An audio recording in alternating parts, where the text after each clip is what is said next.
Que ce soit par le biais des compétitions internationales ou de tournage de séquences vidéo, l'objectif des snowboarders reste toujours le même, vivre à fond sa passion. Année après année, le Ride Shakedown est la rencontre de ces deux univers où le style demeure un inconditionnel pour se démarquer. Bienvenue dans le monde de ces athlètes professionnels québécois qui nous présentent leur mode de vie unique.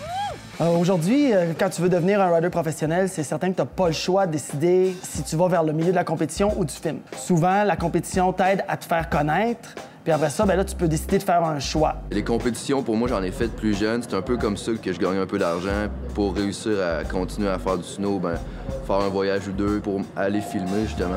Tu prends pas nécessairement ce chemin-là en commençant parce que c'est très dispendieux, filmer un hiver complet, là. Fait que tu y vas par d'autres solutions. Puis un jour ou l'autre, j'ai commencé à travailler avec les compagnies, filmer pour des plus gros films, puis je me suis comme ramassé là-dedans, pas par chance, mais un peu, mais par hasard. C'était vraiment juste parce que j'aimais ça, puis je le fais encore parce que j'aime ça. Quand tu es sur le podium, tu as tout le temps un montant d'argent qui est décerné aux gagnants, au top 3. Moi, je suis plus dans le film, donc c'est vraiment au niveau des commanditaires qui me donnent un salaire par mois, puis budget de voyage, tout ça. Fait que c'est vraiment là que je vais chercher justement mon gagne-pain. Moi, j'ai tombé pro-rider vraiment à cause des films, parce que c'est vraiment ça que je préférais. Puis commanditaire, je veux dire, c'est ça que je faisais. Donc les compétitions avec... Je continue à en faire parce que, je veux dire, les bourses, je me souviens, Empire Backyard, il y a 2 ans, 12 000 J'étais allé Billabong Junior Pro à Lézin, en Suisse, quand j'étais quand même assez jeune, 8 000 €. Je veux dire, t'es fait parce que t'as besoin de cet argent-là aussi à quelque part. J'étais jeune, je commençais à vouloir faire les petites compétitions, puis rentrer dans ce monde-là, te faire remarquer par quelqu'un pour avoir un hook-up, avoir une commandite à demander. Déjà là, j'ai toujours eu de la misère à dealer avec la pression, le stress. C'est pas tout le monde qui sont vraiment confortables à gérer ce stress-là de la performance quand c'est ton temps. 8 h du matin, il fait froid, tout est glacé, il n'y a pas de neige, puis là, c'est à ton tour. Vas-y, c'est à toi. Le monde s'attend à ce que tu performes maintenant, là, en direct, meilleure performance à vie. Tu vas aller filmer, tu vas te promener dans la ville, tu vas choisir « Ah, on pourrait faire ça là, on pourrait le pelleter comme ça, s'organiser là, venir à telle heure. » Puis si ça ne tente pas, on reviendra le lendemain.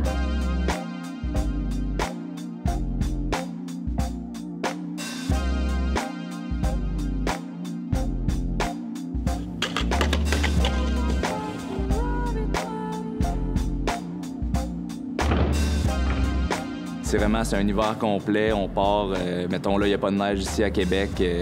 On va partir dans un voyage, mettons, 7 à 10 jours. Puis là, tu t'en vas là, tu loues ton hôtel. On va se coucher tôt. Puis le lendemain, on va se lever, puis on va conduire toute la journée dans la ville. On n'a aucune idée où qu'on va aller. Là. On essaie de regarder la map, on regarde les parcs, où que ça pourrait être bon peut-être, puis où qu'il y a le plus de dénivelé. Puis on va partir chacun de notre bord, faire ce qu'on a trouvé la journée d'avant. Après ça, il faut que tu pelletes. Là, s'il a plu puis il a fait froid ensuite, là, ça te prend un pic, ça te prend les pelles en métal, ça peut te prendre une masse. Après ça, tu mets la neige un peu partout quand même pour pas ça tente pas de te faire mal pour le fun. Tu peux l'essayer 45 fois avant de l'avoir parfaitement. Ou si tu peux te faire arrêter par la sécurité en plein milieu, il faut que tu reviennes le lendemain. Si tu as un setup de soir, là, il faut que tu pelles.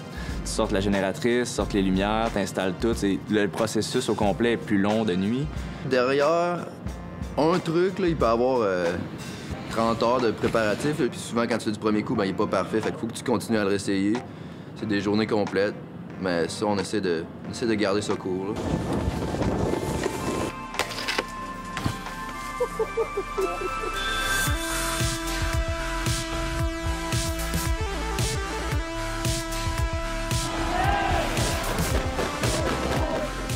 C'est sûr que le sport va toujours évoluer. Moi, je suis dans ça depuis, 89 que je fais du snowboard. On voit encore que ça évolue, puis il y a des techniques qui vont évoluer. Je pense que le matériel va encore évoluer aussi. Tous les shakedowns, à peu près chaque run du gagnant était incroyable. T'as aussi Seb Toutan, là, quand j'avais fini deuxième, il a fait Cam 9, Black Mill à l'âge de 13 ans. Pas sur un petit jump, là. Il est atterri plus loin que tout le monde, là, je veux dire. Là, on peut voir, il est rendu maintenant, là, mais...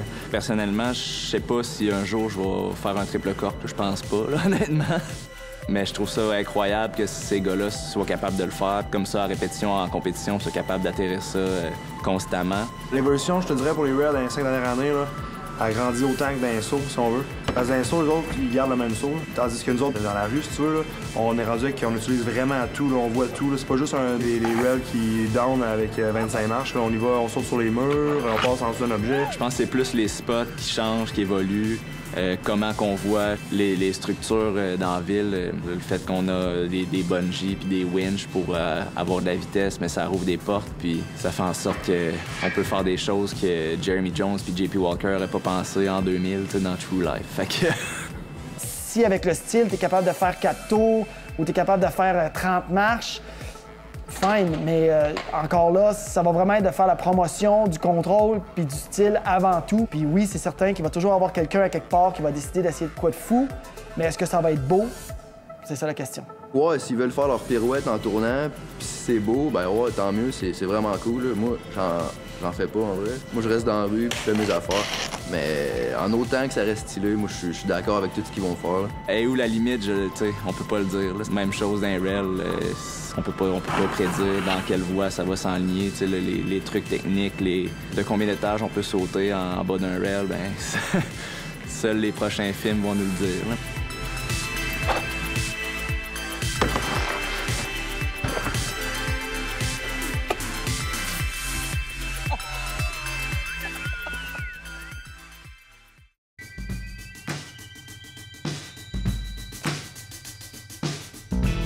L'option de devenir professionnel en snowboard par le biais des compétitions est définitivement la plus commune et la plus accessible. Suivons nos 2 vedettes québécoises, Sébastien Toutant, 4 fois vainqueur du Ride Shakedown, et Maxence Parot, figure montante sur la scène internationale, lors de leur passage à la compétition d'envergure qui se déroule en Suisse.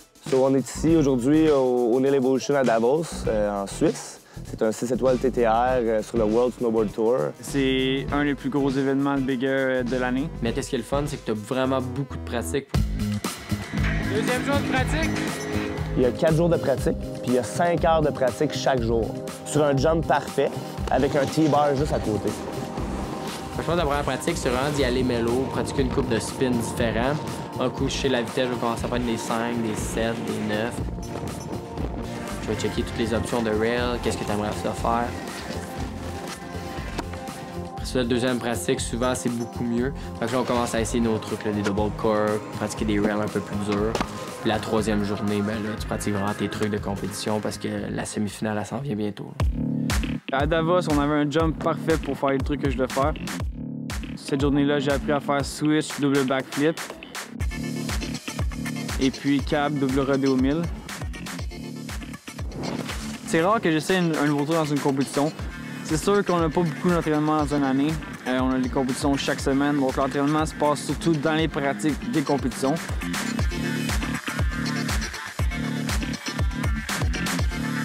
Ça, c'était la pratique du matin. Donc, on s'est posé l'après-midi. Moi, dans le fond, j'aime ça rider quand il neige, quand c'est soir aussi.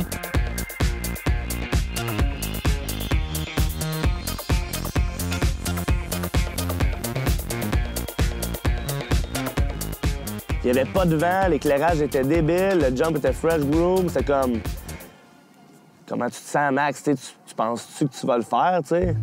Je vais regarder ça, là. Je pratique mes trucs normalement.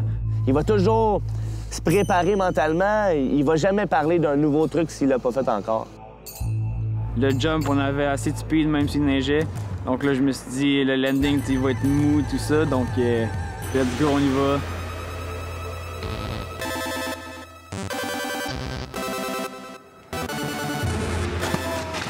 C'était le but. On est venu ici dans le but de faire un triple cork. Puis l'acier first try, là, il était super proche. Là. Il est comme juste landé, il s'est mis à terre, puis il a whippé ses fesses. Là, il l'a rassayé, puis ça a comme mal parti. Il y a beaucoup de compression, là, tu sais, là. Ça flippe 3 fois pareil. Même on le voit, un de ses triple corks, il l'aime sur le dos. Il s'est relevé comme si de rien n'était. Il m'a dit que ça n'a pas fait de mal du tout, là. 4e try, man. Stump, merci, bonsoir. On s'en va à la maison. J'ai fini pour la soirée. J'étais super content quand j'ai landé. Mon coach, il criait, puis on l'a filmé. On avait vraiment un good vibe. Pour lui, tu sais, c'est juste de le faire, mais je pense pas qu'il comprenne l'importance de ce qu'il a fait, tu sais. Mais c'est aussi le premier triple cork landé en contest ici en Europe.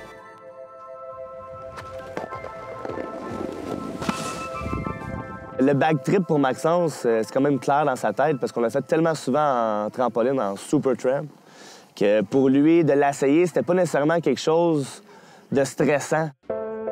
Mais l'entraînement qu'on a eu l'été passé a fait toute la différence.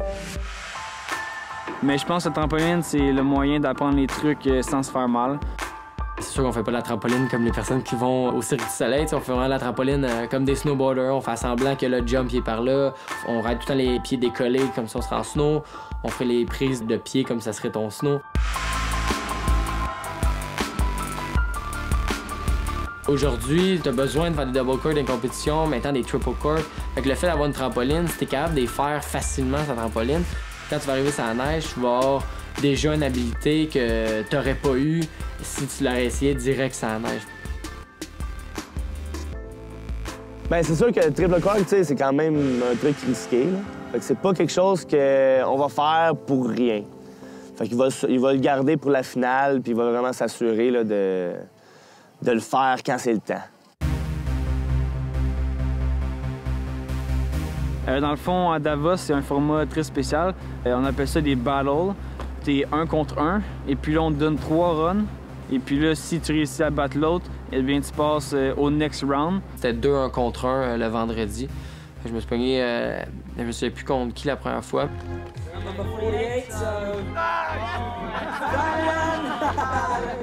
I hope that I wouldn't go against Antoine or Max or Seb. That was like, don't get these 3 guys. Comes over to me, huh? It's pretty much Ware's pick.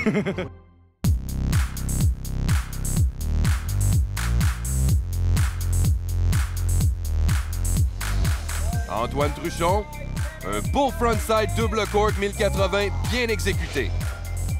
Backside 1080 double cork Japan. Quelle belle manœuvre de Kyle Mack. Poursuit avec un frontboard 270 pour terminer. En semi-finale, tu vas faire une run un peu plus safe, mais que tu sais qu'il va te faire passer en finale. Et Maxence Parot qui poursuit avec un frontside 1080 double cork mute. Enchaîné avec un board slide, Maxence Parot qui domine la compétition jusqu'à maintenant. Le deuxième round, j'ai fallu que je pousse un petit peu plus loin pour passer. On avait toutes 3 runs, ils prenaient la meilleure des 3. Je pense que j'ai atterri tous mes trucs. Fait que j'ai poussé jusqu'à faire la meilleure note possible. Un Sébastien Toutant fidèle à lui-même, toujours aussi constant dans ses manœuvres. Moi, Maxence, Antoine, on a tous passé nos 2 head-to-head. Fait que demain, ça va être le dernier head-to-head, puis ça va être la grande finale. Fait que ça va brasser, c'est cool, les Québécois, ça rock. Fait que bien content d'être ici.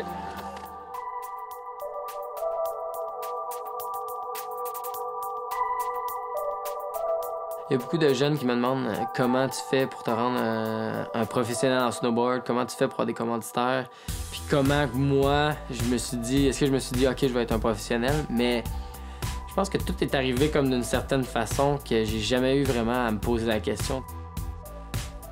J'ai tout le temps fait du snow parce que j'ai été passionné de A à Z. J'aimais ça, apprendre puis à pousser mes limites. Puis à 13 ans, quand j'ai gagné le shakedown, ça a débloqué des portes, j'ai eu des commanditaires. Mon truc, je le réalisais pas vraiment. Puis je commençais à voyager, puis je réalisais pas à quel point j'étais chanceux. Maintenant, je vis ma vie avec ça, puis c'est vraiment... c'est mon travail. Mais même encore là, aujourd'hui, je trouve ça dur de dire que c'est mon travail parce que c'est vraiment ma passion. J'aime ça, faire du snow. Fait que à chaque fois que je dis aux jeunes, le secret de la réussite, c'est vraiment d'être passionné puis de le faire 100%. De pas y penser puis de juste te motiver à apprendre les nouveaux trucs, c'est la clé du succès. Là, je suis jeune encore, je viens d'avoir 20 ans, fait que je pense que je vais faire au moins pour un autre 5-6 ans des compétitions.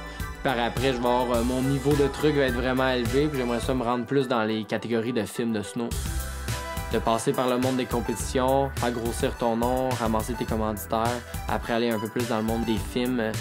Je pense que c'est une très bonne façon de te rendre loin dans le snow.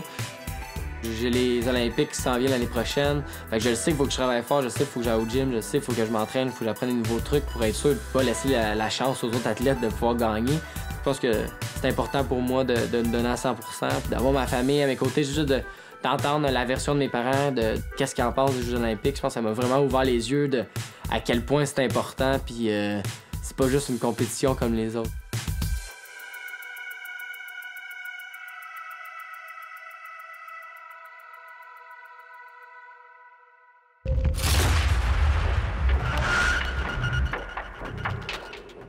Hi there, everybody. Yes, we are looking wonderful down here. As you can see at the O'Neill Evolution, we've got a crowd warming up here. We've got a lot of Swiss girls waving a lot of Canadian flags, of course, in support for Sébastien Touton, Maxence Parot, and Antoine Truchon. And of course, the hype all over the internet right now is Maxence Parot has been landing triple corks in training. Le samedi, je me suis rendu au dernier round, dans le fond, avant de me rendre en finale. J'ai super bien radé. J'ai atterri une run que je pensais que c'était sûr qu'il me rendait en finale. Premier duel du troisième round ce soir, ce sera Kyle Jarviletto, le Finlandais, contre nul autre que Sébastien Touton, présentement en piste. Le cab 1260 exécuté à la perfection. Touton à son meilleur. Il maîtrise tellement bien cette manœuvre. On sait aussi comme athlète qu'est-ce qui devrait scorer plus fort que l'autre, mais des fois, t'as des petites surprises, puis finalement, c'est pas ça qui juge plus fort. Oh, un backside 1260 double cork! Probable que le 1260 de Touton était plus difficile, mais ça va être au juge à en décider. Ça m'a très surpris. Il avait fait un bon rail aussi. Il avait fait de quoi de différent des autres sur le rail. C'est des sports jugés, on se fait juger par des humains. Faut pas se laisser démotiver par ça. Fait que je travaille juste sur des nouveaux trucs pour être sûr que la prochaine fois, il y a vraiment aucune chance que ma run là-bas pas. Bon, ben, pour la super finale, c'est certain que c'est vraiment stressant. Et puis, dans le fond, j'ai vu Kyle Mack dans les rounds un peu avant la super finale essayer un triple. Fait que c'est triple cork, triple cork, triple cork. Maxence Parot sera le premier rider à s'exécuter ce soir en super finale. Lui qui, on le sait, a atterri son premier triple cork en pratique plus tôt cette semaine. Voyons voir. Oh! Backside 1440, triple cork.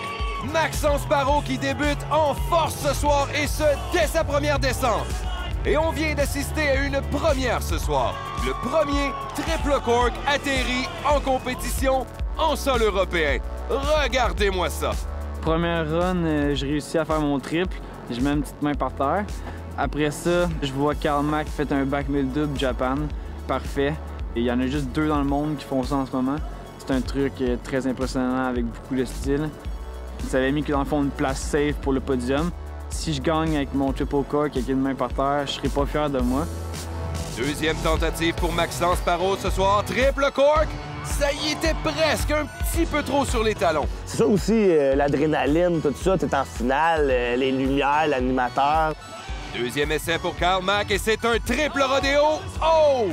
Pour le triple cork, c'est un truc que je visualise énormément. Faut pas niaiser, t'as 3 fois la tête en l'envers, c'est extrêmement dangereux. Dernière chance ce soir pour exécuter son triple cork à la perfection. Oh, et cette fois, ça y est! Presque impossible de faire mieux. Il poursuit avec un board slide et termine le tout en beauté. Ça sera la plus haute note de la soirée à date, c'est certain. Mais si Karl Mack réussit à atterrir son triple frontside rodéo, logiquement, ce serait plus payant que celui de Maxence. Voyons voir. Oh! Et Kyle Mack atterrit le premier triple cork frontside rodéo en compétition. Ça, c'est du jamais vu. Là, j'étais énormément stressé. J'ai comme, il va peut-être me déloger à la première place. Donc, comme on peut le voir à la reprise, il a mis les mains un peu par terre à l'atterrissage. Les juges vont sûrement le pénaliser pour ça. Et voilà, ce sera pas suffisant. Maxence Parot qui l'emporte. Finalement, on a eu 1 point de différence. That's definitely the biggest win I've ever had in my life, and that's definitely also the amazing triple I've done in my life. So I can't be more happy right now. Même s'il m'aurait battu, j'aurais été énormément content d'être deuxième. Mais c'est certain d'arriver premier et puis d'avoir fait une passe que j'ai appris il y a juste 3 jours, ça veut dire énormément pour moi, puis j'étais super content.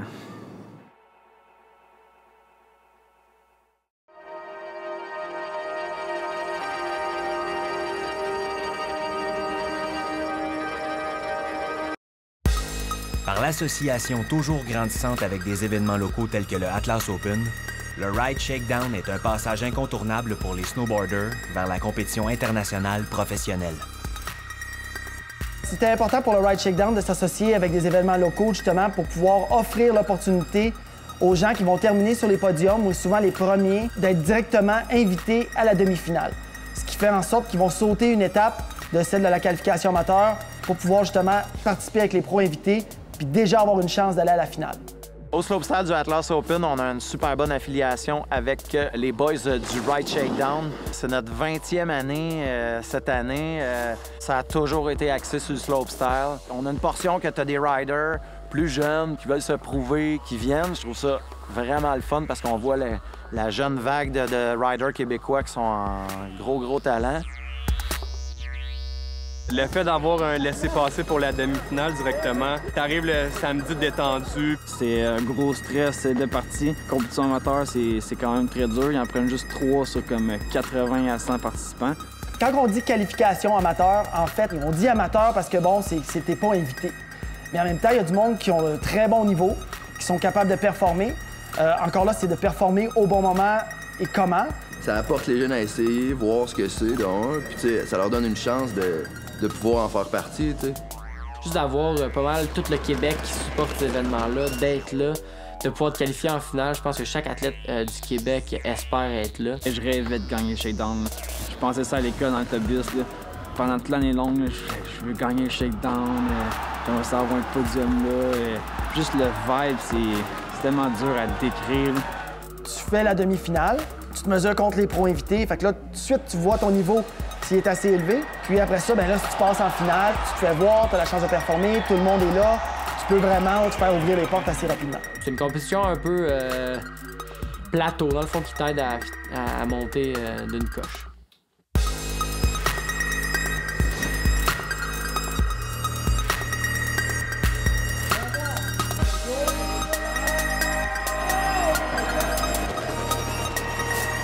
C'est sûr que pour moi, c'est à la maison, il y a mes propres fans ici, fait que de compétitionner devant une énergie aussi forte devant toute cette foule-là, c'est magique. Là. Fait que c'est sûr qu'à chaque année, je vais y participer.